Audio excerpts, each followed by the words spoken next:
Hi, I'm Mark Lawson, president of the ECS Publishing Group, home to E.C. Schirmer, Morningstar, and Galaxy Music. We are so glad that you've joined us for this webinar and for this discussion about African American organ music. I'm also very grateful to the AGO for helping to sponsor this and to send out information about this session. And we're glad that you can take time to join us. And we hope that after this discussion that you will join us for a Zoom meeting as well that's hosted by the AGO. So we are joined by four very distinguished guests, and let me introduce them to you now. First is Mickey Thomas Terry. He is a busy recitalist and lecturer. He is also on the faculty at Howard University and serves as the editor of our African American organ anthology that is published by Morningstar. Adolphus Hailstork is a well-known composer and educator. His work spans many different genres, and his orchestral works have been performed by major orchestras around the country, including orchestras like Philadelphia, Chicago, and New York. And Dr. Hailstork is on the faculty at Old Dominion University. Evelyn Simpson-Curenton is not only a composer and an arranger, but she's also a pianist, an organist, and a vocalist, and a good friend. She has worked with many in the music industry's best people, including, of course, her work with Kathleen Battle and Jesse Norman in the Carnegie Hall concert with the New York Metropolitan Opera Choir and Orchestra. We're also pleased to welcome David Hurd. David Hurd is no stranger to any of you, I'm sure. He has composed dozens of hymns and choral works and organ works, and he was the AGO Composer of the Year in 2010. He's based in New York and is the organist and choir master at St. Mary the Virgin Episcopal Church. So welcome to you all.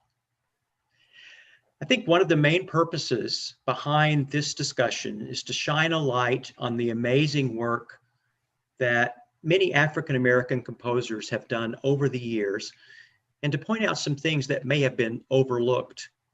I think we are living in a time when there's a new focus on racial justice, and I can certainly see a renewed interest in the African American organ anthology that we publish. I thought this might be a very good opportunity to take some time to hear some stories, to talk about people who have been influential, and to learn more about the people that have helped shape this wonderful music. So let me start by just asking some of you to maybe give us a little snapshot about your background and a little bit about where you've come from and how you got into this art of music. Evelyn, why don't we start with you, if you don't mind? Oh, I'm delighted. Well, it's told by my parents, who are now deceased, that I started playing the piano at the age of 2, and I was picking out a little nursery song that was something that was done on a children's program called Happy the Clown. Now that's dating me. But my parents were in the other room singing it, and they said my father came in and saw me looking in the heavens, so to speak, and I was picking out the melody, and they were sitting there and said, "Is that child playing the melody of this song?" And that was the first signs of me, having some musical ability. From there, I had lessons starting at the age of 5 at Germantown Settlement Music School in Philadelphia. And then I was on scholarship, and I had my first piece that it was influenced by a Chopin prelude. And I never scored it until, I should say, almost in recent years at that particular time. And but I came up through the Philadelphia school system, which had a fabulous program from elementary all the way through high school with choirs. And of course, we were singing all kinds of great classical music, and then the music of my church. And my family, which was known as the Singing Simpsons, we had all been singing in various choirs for about 15, 20 years. And we started at Grace Baptist Church, which was our first concert. And there began a whole new journey of music. I love that. The Singing Simpsons. I like that. And you were before the cartoon, I'm sure. So Oh, that was wonderful. Yeah, there you go. So you didn't have to deal with that. So no. very good. Well, David, how about talking for a moment about your background? Well, actually, my beginnings were very much like what Evelyn described. Parents always tell stories of things that we don't quite remember, but they told stories of my singing in the car seat when we would be in the car and the radio would be playing and I'd be singing along with the radio. But there was a lot of music in my family. My father's sisters all played the piano, and there were two pianos in my grandparents' house, and there was always music going on when we visited my grandparents. And one day I slipped away from the family and was playing Beautiful Dreamer on the piano because it was a tune that for some reason was in my head. And because the children weren't supposed to play the piano, you see. So I was breaking the rule. But then one of my aunts noticed that everyone who played the piano was in a different room, and I was the only one missing. And so from then on, I had permission to play the piano. That's great. But I was essentially born practically in St. Philip's Church on McDonough Street in Brooklyn. And so from my first hearing of music live was pipe organ and choir singing. And I loved it from the very, very beginning. And so through high school, I went to New York public schools and had the advantage of wonderful music departments and junior high band programs, choral programs, high school of music and art, and Juilliard Preparatory Division for about 7 years. Then I went to Oberlin and majored in organ, and here you are. And here I am. Here you are. Adolphus, and by the way, I think he wins the prize for the best background today. But Adolphus, how about letting us hear a little about your story? Yeah, that's disguising the clutter behind it. I'm glad I discovered that you can do that. Well, if I went back as far as our predecessors, I'd say I took a music aptitude test in the 3rd grade, also grew up in New York State, and turned out that they decided I had some and introduced me to various instruments that I thought I'd like to study. And I wound up on the violin, starting that, I think by the 4th grade. And then I began singing in the wonderful New York State public school system. I echo what my predecessor said, that it gave us wonderful opportunities, and we sang in the choirs. And when I got into high school, one thing I hadn't done, because I'd been singing and I took piano lessons in the cathedral, and I took organ lessons and everything. The one thing I hadn't tried was composing.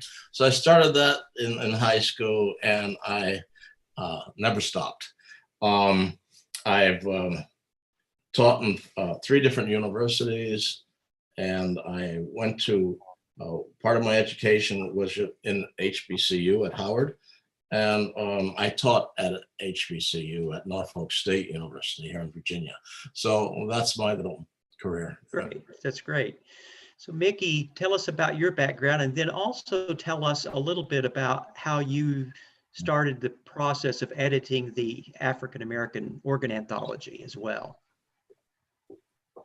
Well, when I was a little boy, I would say maybe about 3 or 4 years old, I remember the organist in my church in Greenville, North Carolina, where I grew up and was born, had the choir in the very front of the church.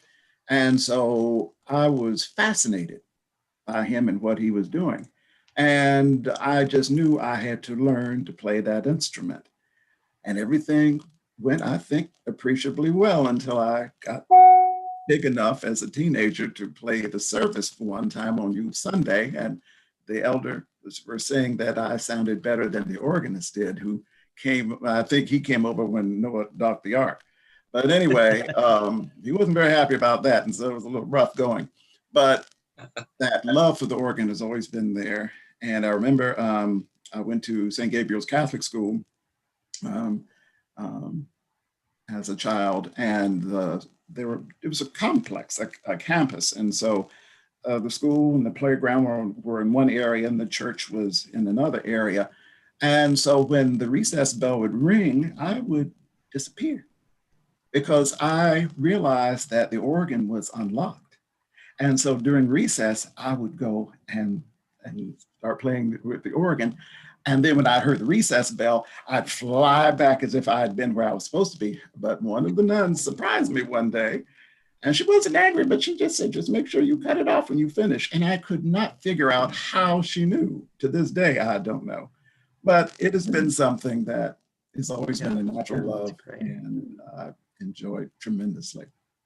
As far as the anthology is concerned, it just sort of came to me somewhere around, I guess, 1999 or so, that this needed to be done. I remember my first exposure, let us say, to an organ composition. It actually, by an African-American, it was by Thomas Kerr, was his Arietta.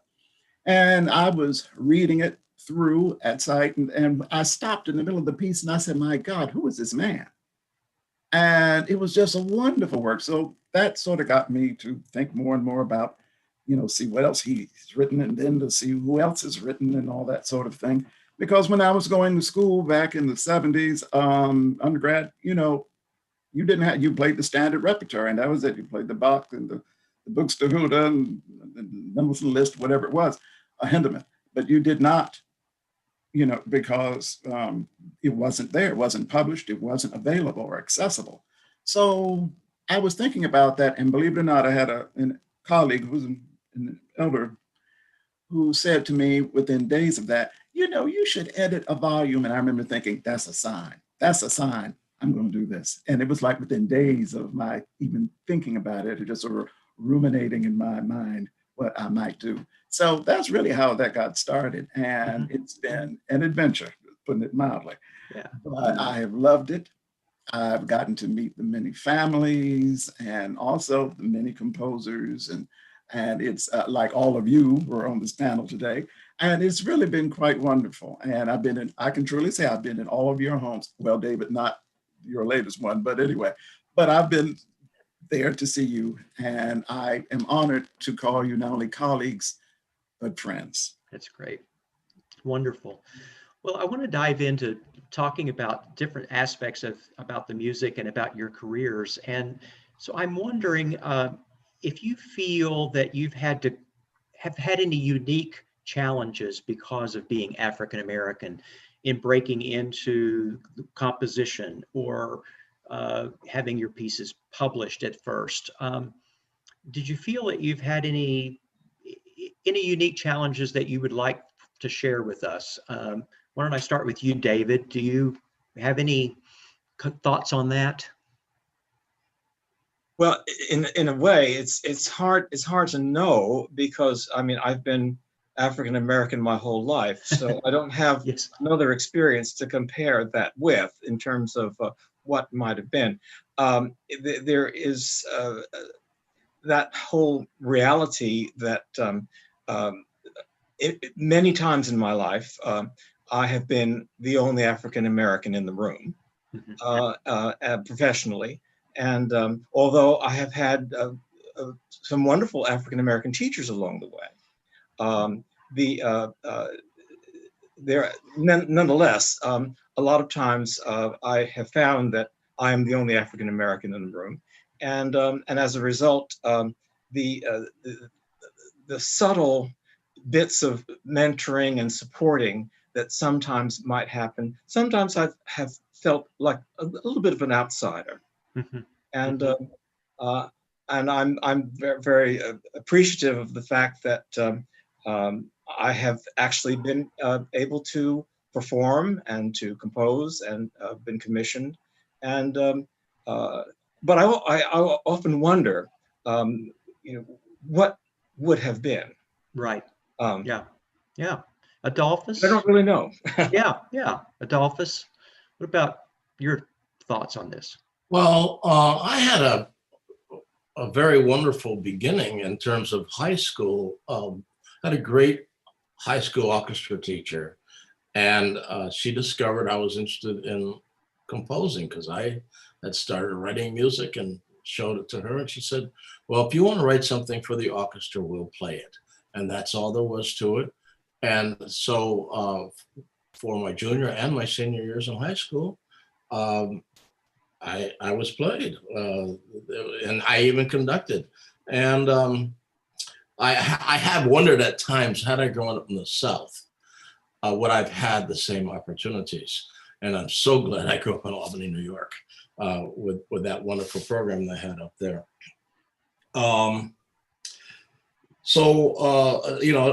As long as I always define myself as a pencil holding person, that as long as I could hold my pencil and I had a piece of music paper available, that was fine. Yeah. I was not relying on the great externals to make a career for me, since my goal in life was to write. I have seen people of the same generation who I thought maybe had better opportunities, but that wasn't the important thing. Yeah. The important thing is I could still write. So that's all. So Evelyn, we're in a day when people are trying to encourage both women composers and African-American composers. You have the unique position of being both. Talk about your experiences for a moment. Well, as I began to reminisce over the first writing experiences that I had, it seemed as though most of the times I was cajoled into things, like, say, for instance, at 9 years old, I was playing again for my family and singing, with my family. But then in junior high school, there was a group of girls that were in a choir, and they said, we're going to form a group, and we want you to be the music director. I said, oh, really? And so I got thrusted into arranging for these young ladies. It was about 7 of us, and we would sing around for various schools and various functions. And so that was my first time actually doing arranging, and all young ladies. And then from there, I was doing things, for my church.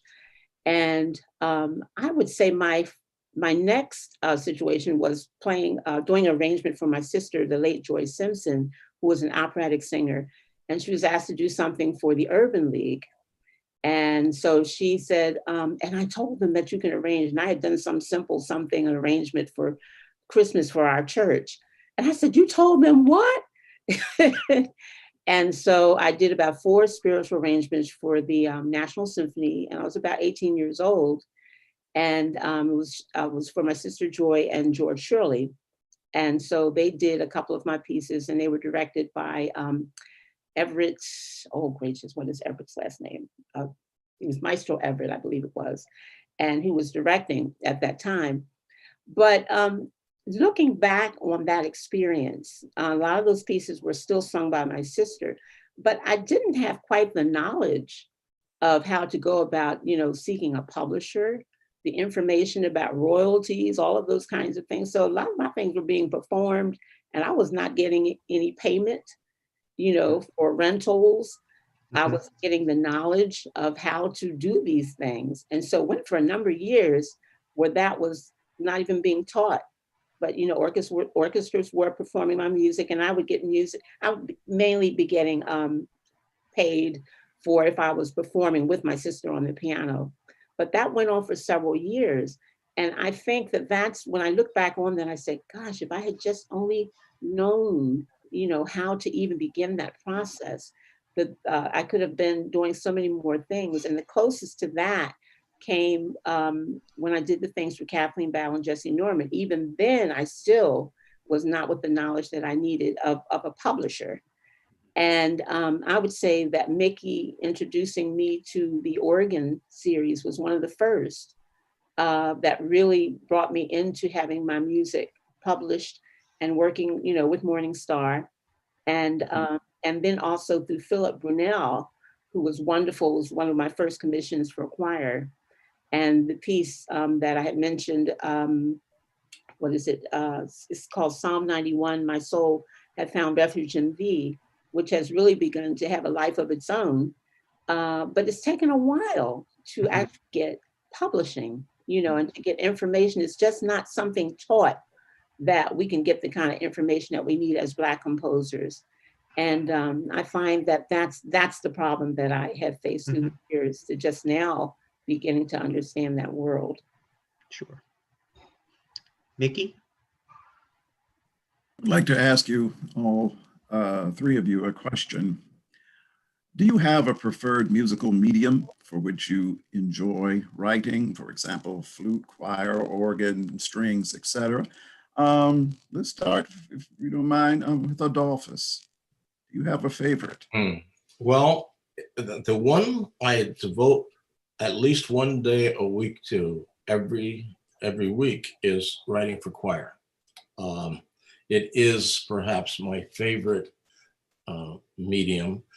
Many of my commissions over the past 20 years or more have been for choir and orchestra, or for orchestra and choir, because I came up as a chorister, and it's a natural environment for me, and I love setting text, and I think that's my answer. Okay. David? Actually, I would say also that I have been most attracted to writing for the voice, for choral and liturgical music. And that has, I think, to do with the fact that I was introduced to music in church. And so from a very small child, I sort of thought that it would be wonderful to write music for this kind of occasion, and for organ and for choir. And so I had to almost be forced to write for the organ, because I love to improvise, and so I could satisfy myself improvising. I didn't have to write, but I love to write for choir, and most of my compositions are for choir. And but I like to also be challenged now and then, and with a commission that forces me out of my comfort zone. And so I've written for orchestra and for some larger ensembles. Evelyn? I like to go backtrack just a little bit. When I was maybe about 5 years old, I had a really bad case of chickenpox. And I ended up having to stay home for a long while. And so my favorite music to listen to was the Messiah. So I would listen to the Messiah from cover to cover every day. And I would get upset, and this is why they turned off my music, when they would turn, we're sick of hearing that. And for at least about 2 weeks, that's what I absorbed, was listening to the Messiah. So now when I listen to, when I talk about composition, I love writing for orchestras and writing for choir, because, that experience. But that I go back to that, because that's really the birth of where this love of writing came from. So as a result of being under Duke Ellington, listening and being a part of his sacred concerts, I've enjoyed writing for band when I get a chance to write for jazz bands. I wrote for Howard University's jazz band, and then also under Robert Page at Temple University, where I was there in music ed. Well, I came in as a composition major, but ended up in music ed, which is interesting. But he introduced us to music from Gabrieli, all the way from Ravel, Monteverdi, all these wonderful people, to Ligeti and whatnot. And so I find myself open to all kinds of writing, and each piece that I'm writing is an adventure. And I do pray for inspiration, for whatever it is that I'm writing. But I do enjoy writing, for choir and for orchestra and all, but it's a challenge to write for my daughter, who's a flautist, and piano, and different combinations of instruments or whatnot. But I'm finding that I'm open to whatever, and I do enjoy writing for the organ. It's a challenge, even though it's my instrument that I play to pretty much every Sunday.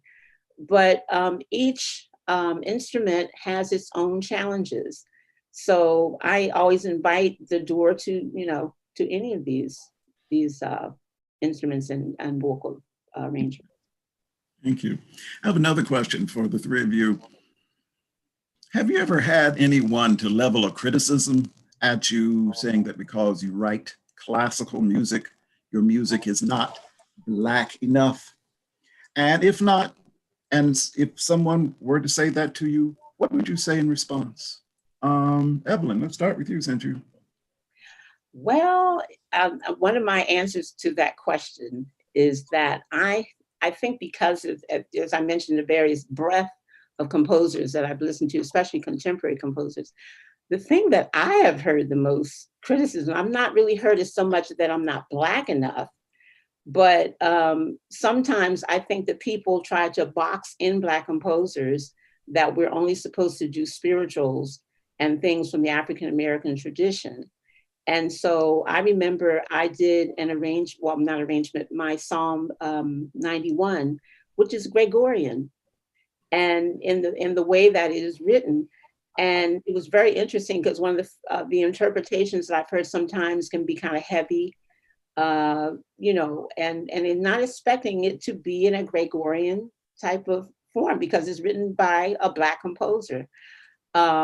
I've had that situation happen with some of my music. Then I had another one. I had an arrangement of O Come All Ye Faithful, where this was a Caucasian conductor. And one of my sections is really kind of dissonant. And he walked up to my podium during the rehearsal. He said, "Now, that section in there, that sounds terrible." And I looked down at it and I said, "Would you have said that to any other composer?" And he said, "No." And I just thought, I said, now that to me was such a slap in the face to hear something like that said, but I felt it was a disrespect to me as, first of all, as a Black woman composer and as an African-American. So I think that those kinds of things are some of the experiences that I have had that have been kind of interesting as an African-American female composer.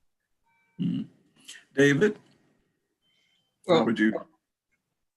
My training and experience has been very, very largely traditional classical music training, and my experience in church has been Anglican to a great extent, and so that's my formation to a great extent, and therefore a lot of my music comes out of that. I've always believed that, for myself at least, as a composer, what I write comes out of the full experience of my life. All the music that I've ever studied, ever played, ever listened to, ever loved, somehow is back there, sort of being reorganized. And ready for a new epiphany in a composition. And so that I tend to think that my compositions are varied and eclectic to some extent, but anchored pretty much in the classical music world. I've had on a couple of occasions clergy who had perhaps wondered if my music sounded Black enough. And suddenly they would hear an aspect of a piece that put them a little bit at ease because they heard something that they identified as being Black. I'm not sure that I would have identified it that way or that I would even ask the question. Adolphus?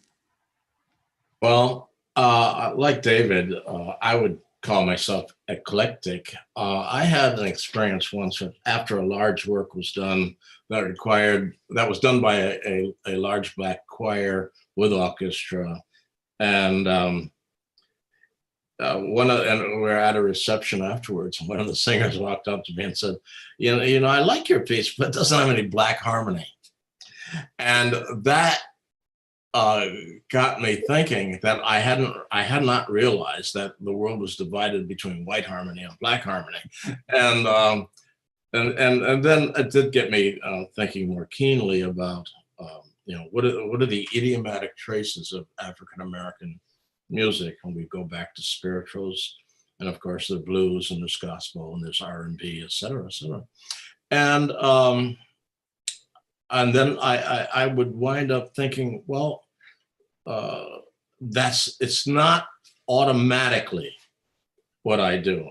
I grew up in a predominantly white world of classical music, high church Anglican, the whole 9 yards, smells and bells.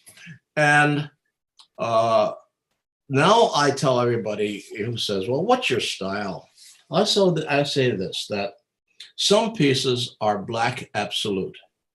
Some pieces are non-Black absolute.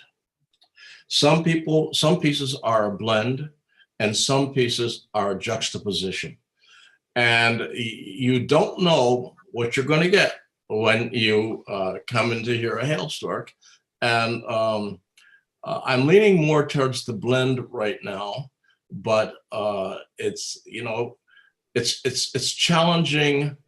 But for African American listeners who might have only the Black church experience and don't go to concert hall to hear Beethoven, Brahms, etc.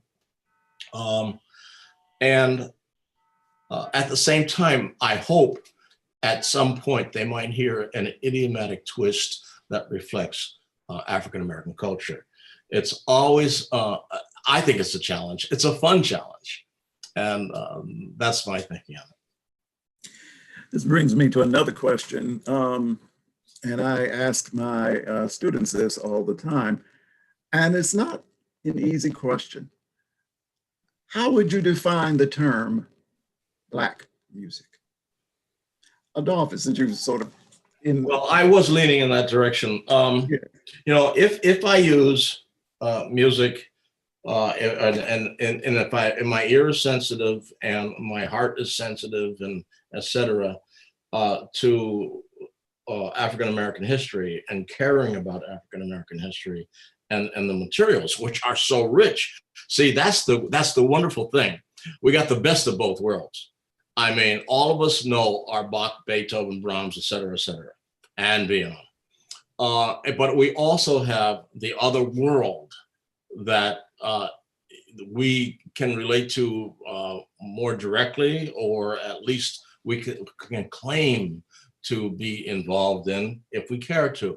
The spiritual, I love the spirituals. The use of gospel, the use of blues, R&B, all of that is part of our African American heritage is available to us. It's not unavailable to others, but we care about it maybe more. So what I call the idiomatic registers from Black history and from current times, if we want to. I'm not into rap yet. I don't expect to be, but we have this rich flavor. I mean, right from the plantation on up, and we should be proud of it and endorse it. That's my feeling. David. Yeah. What I said before, I think, pertains to this question as well. I mean, I think that my palette as a composer sort of has all the colors of the music that I've absorbed in the course of my life, through the academy, through church, through the experience of sitting and extemporizing at the keyboard, through concerts. You know, every musical experience I've had somehow is resident in me. And as an African American, I'm a Black composer. So therefore, whatever comes out of me is Black music, if you will. Yes, yes.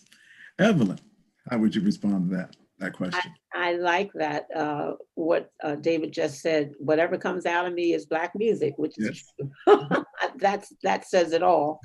But I guess my experience having done some things with the Smithsonian, where I've had a chance to look at some of the early music of our people.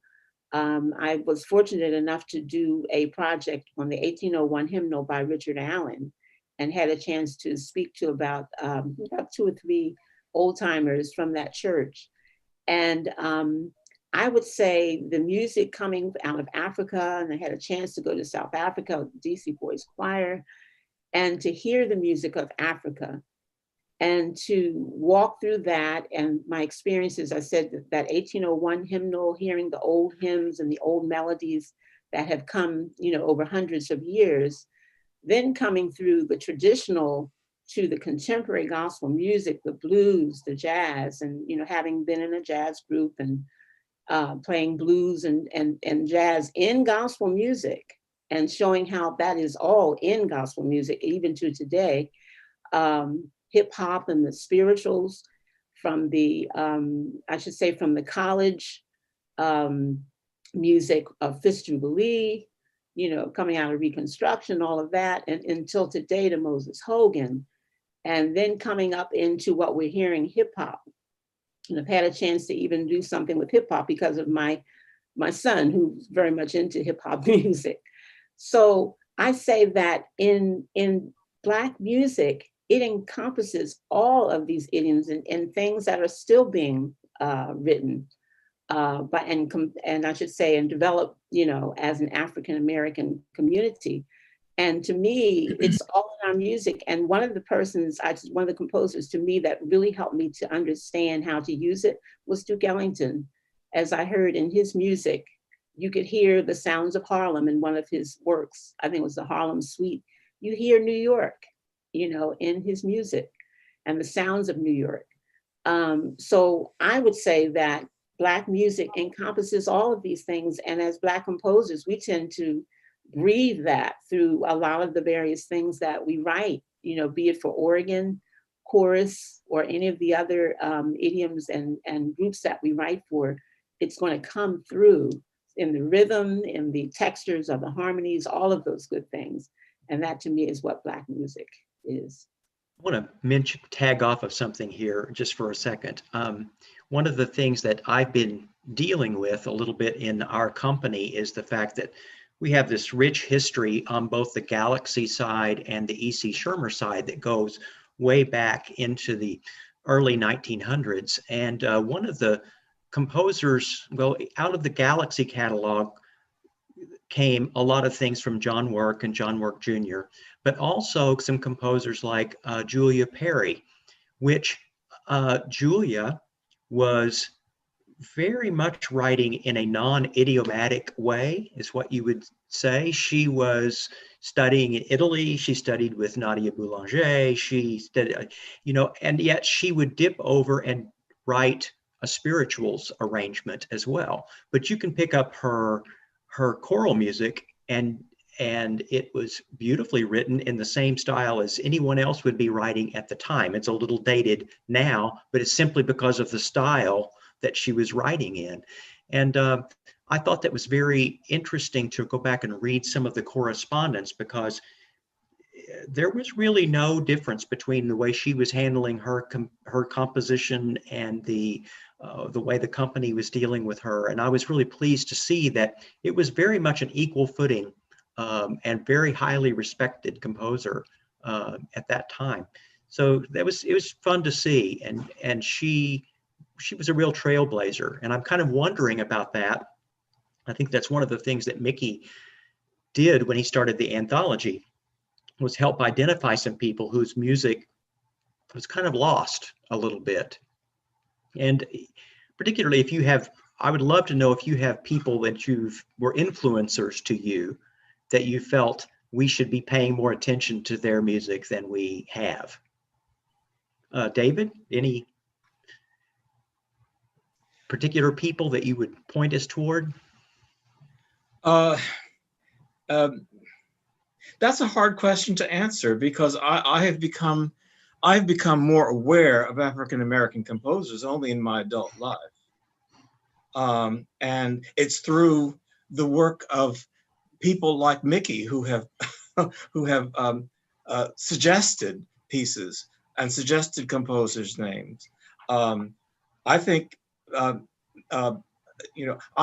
have found the music of I've found some of Adolphus's pieces. I've done a few of your choral pieces. I've played a few organ pieces. I remember in particular doing "The Glory of God Thunders" for the choir. Nearly killed them. We had a great time. There's a story to that too. You want to hear a funny story? When I got that commission from the who was it? I forgot. The Choral Conductors Association, and it was and they told me it was going to be for the Oklahoma choir. That was what I was told, and so I wrote that for a 60-voice choir, at least in my mind, and out walked 19 people. They have neglected to tell me that it was supposed to be for the Oklahoma State Chamber Choir. And I was shocked when I saw that. I said, this is never going to work. They managed to get their way through it, but like David said, that was a killer. I think the conductor has never spoken to me again. But it was a fantastic little side story in a composer's experience. Well, it was worth the effort. I did it with about an 18-voice choir. yeah. You did very nice acoustic. Oh my goodness! Yeah, that was written for a big choir. Yeah. Right. Thank you for doing it. I appreciate it. I didn't know. Absolutely. Yeah. See. Well, Adolphus, anyone that you would point out or that was influential to you that you would say we ought to pay more attention to? Oh gosh, in terms of organ and choral is specific. I admire Mark Fax, and I don't think he's given enough attention and respect. He was my teacher at Howard.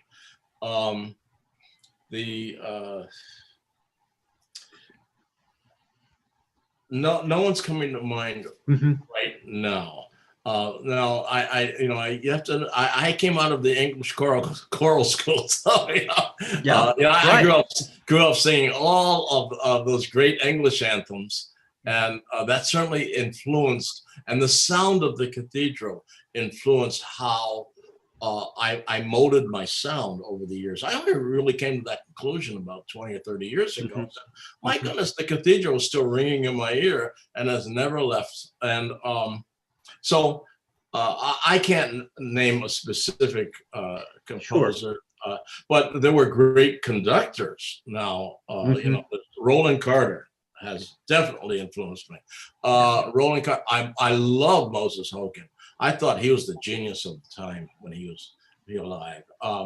I loved Nathan Carter. Oh, Nathan Carter was a whole show in himself. There have been always great African American choral conductors who had a huge impact. Yeah. Well, Mickey, how did you get the interest in finding so many of these people who that you've included in the anthology? Well, when I realized that there were so many composers that had been neglected, I decided to just look. I would just individually take the different composers, Fax, Kerr, whomever it was, and try to find out what they had done and get as much of a sampling as I could. And I didn't stop there just with the organ. I would look at the piano pieces, choral pieces. I looked at the chamber works. Any orchestral pieces. I mean, I did the full research effort on them, and and realize that this music really needs to get out before the public. One of the things that I also consider to be of great importance is that Black women composers are not neglected. And I try to make sure that, each volume for the most part would have some representation. And I did find out, much to my surprise, not a lot of Black women are writing for the organ. I don't know why, but I found that there's a dearth of material. But it was necessary in my mind to have women represented. And it's really this great effort, just trying to get the music out before the public. If the people, the public, the performers, the teachers, if they do not know it exists, then it's like it doesn't. And so it's important that they be exposed to the materials and that they give them a chance. Mhm. And Yeah.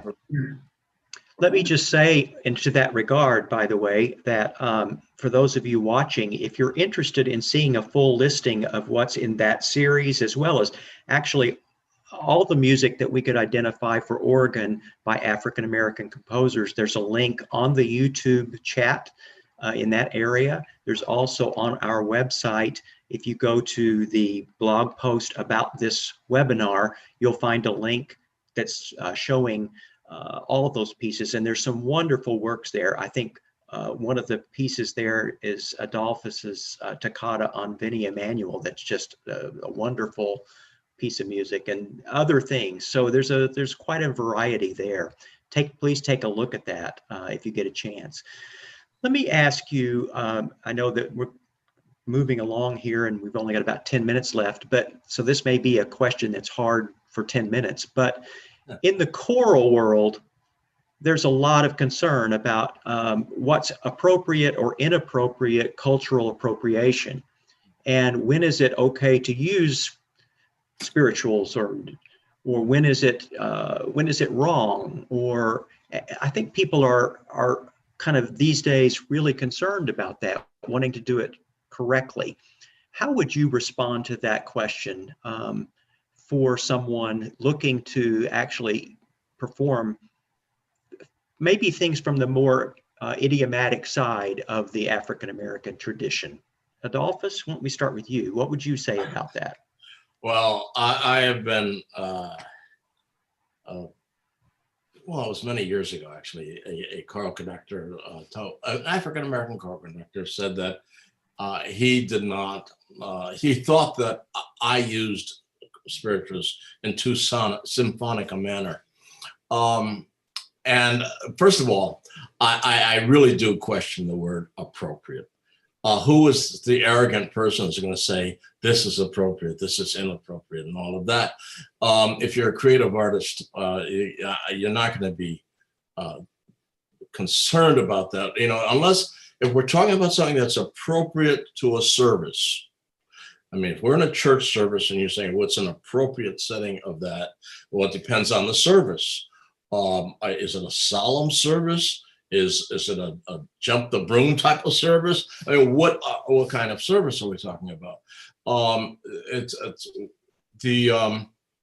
I, for one, love the spirituals. As I said, I use them frequently in my symphonic pieces, and I never think that they're inappropriate. In fact, trying to keep them alive and using them. I remember saying when I was a student that, and I was learning about Gregorian chant, and the first thing that came to my mind when I heard about that is how Gregorian chant was a foundation of the development of Western music. I said, well, then that means the spirituals are our Gregorian chant. And I've always honored that. We have a great tradition, should use them. And I happen to, I don't know why the word appropriate would ever have to come up in terms of using them symphonically. Good. Evelyn or David, one of you want to respond to that at all? Well, one of the things that I would say is that when it comes to being appropriate, one of the things that I would always be concerned is the appropriate interpretation of our music. I have sometimes heard groups particularly European groups, sometimes that'll approach the spiritual as fun and games time, especially if it's something that's lighthearted and jubilant. But there's a reverence that should be given to spirituals, and some of the recordings that I think they should listen to. And one of my favorites is William Dawson, because he has, say for instance, his Balm in Gilead. When we talk about that idea of a Gregorian type of sound, it's very symphonic in the way he wrote that piece. And the colors, you know, that I think I heard a recording of him actually doing that. And I love in his music that you have an array of moods. There's one called In His Carol, which I remember meeting him in person, and he walked across the room. He said, now this song was just a happy-go-lucky type piece. And he said, I went walking down the road, you know, down the road. And it just set the mood as to, you know, how that was supposed to be interpreted. And I think that recordings of these artists need to be heard before performance. If they're not, you know, if the conductor has not heard this genre before, and like William Dawson, his groups, recording Moses Hogan Chorale, to, you know, to sing his pieces properly. Fist Jubilee Singers, you know, also another group, you know, the early traditional style of the spiritual. And Roland Carter, you know, we mentioned earlier, from Hampton. The Hampton Choir is another wonderful group to listen to as far as to how to approach the spirituals. But the spirituals in particularly, and even anthems that are sung, because we have some of our typical ones that are sung in the African American church. But I would just say that we need to listen to recordings of some of these fine groups, particularly of our HBCU groups, singing these pieces to get the right interpretation. David, did you have something you want to add to that? No, I think, I mean, all genres of music have their performance practices. And I think that, you know, when a classically trained musician steps up to any piece, you have to think of it in terms of what it is and where it's from, what it demands musically. And likewise, a spiritual arrangement, there may be some arrangements of certain spirituals that are inappropriate for certain situations. And certain choirs, or that may be outside of the understanding, the performance practice understanding and ability of certain venues. And I think a wise director knows which pieces are within the scope and ability of ensemble, and which pieces might not be. Which audiences might not be able to deal with, for example, dialect, which becomes an issue at some point. These are decisions, I think, that need to be made by good musicians along the way, weighing what performance practices are necessarily to be taken into account, and what groups can do it and what groups maybe ought not to do it. It's good. Very good. So it's not a blanket, you know, decision that groups should not do this or this group should not. But I think it's a piece by piece, group by group, conductor by conductor kind of assessment. That one would make the same assessment if you had a Bach cantata. Can we do this? Can we understand this idiom? Yeah. So at one book I would point people toward, I didn't want to just necessarily plug all of our publications all the time, but I think this is a wonderful book. Eileen Gunther wrote the book on the stories of enslaved people, talking about their experiences and how the spirituals grew out of that. It's a wonderful book. She spent a lot of time on that, and if you haven't seen it, I think it's a fascinating study. Well, let me kind of close by just saying that I know that we're all very interested in seeing more young people continue to get into composition and into working with the organ. And if you had just a couple of pieces of advice for students who might be watching this or interested, what would you say to them to how to help prepare them? Something about that might help them on their journey. And I'll start with you, David. You're up on my screen first there. Well, I think one of the things that has concerned me for a very long time is that young people, students, are malleable and are eager to learn. One hopes, and so their teachers have a certain responsibility. Now, the gatekeepers of the Music Academy have a kind of canon of materials that they sometimes guard very, very closely. Yes. And as a result, students, and I remember my own undergraduate days, feeling that I was educated very well, but there was a lot that was left out, and there were barriers. There were certain barriers that were deliberately set in place. That this was the music that was good and important and necessary, and that there were other things that maybe you should not bother with. And it took me a while to, even as I began to write, to actually perform my own pieces in my own organ recitals.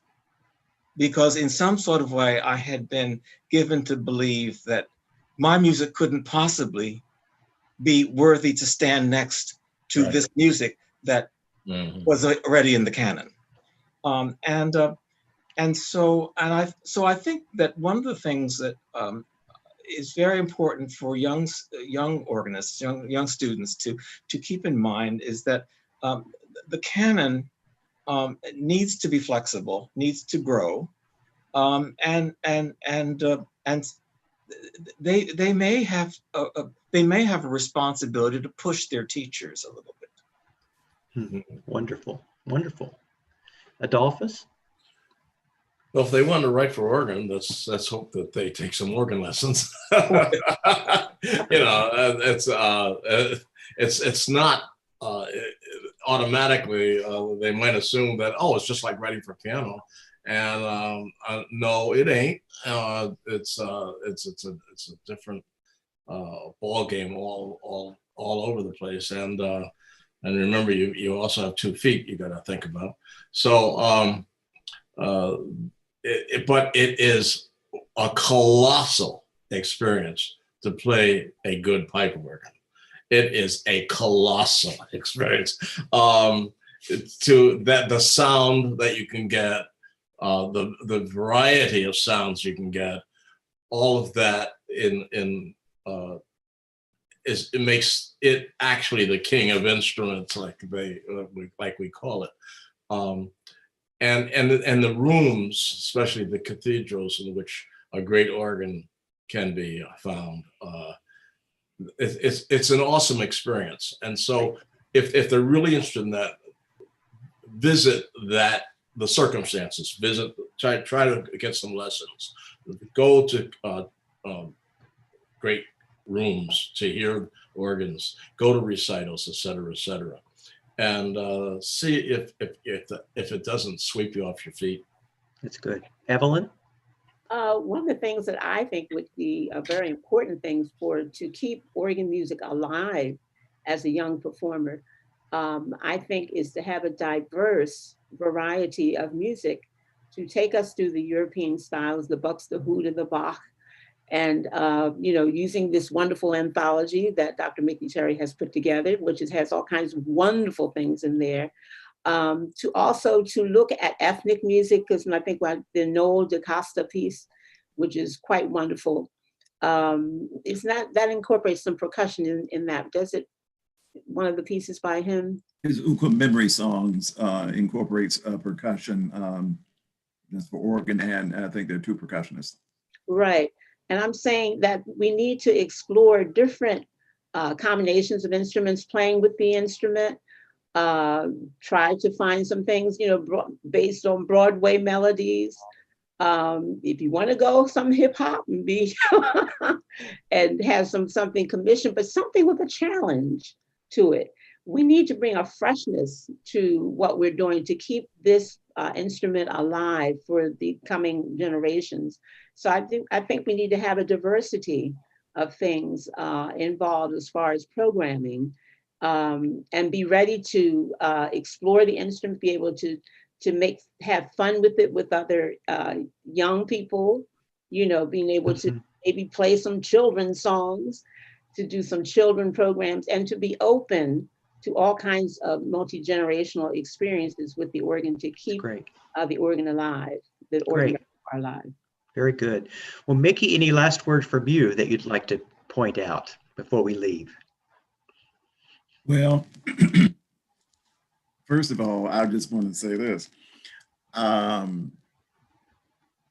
It's very important for the music to be heard. I remember one of the last things, I remember the great composer and Pulitzer Prize winner, George Walker, when he was 96 years old, about 2 weeks before he died, we had a conversation, and he basically told me his legacy. He kept saying, play my music, play my music, play my music, like a mantra. He just kept saying it. And that's what needs to be done. Yes. In all of these cases, the music has to be heard, it has to be played, people have to talk about it, people have to write about it, people need to record it. Yes. It's all necessary. Great.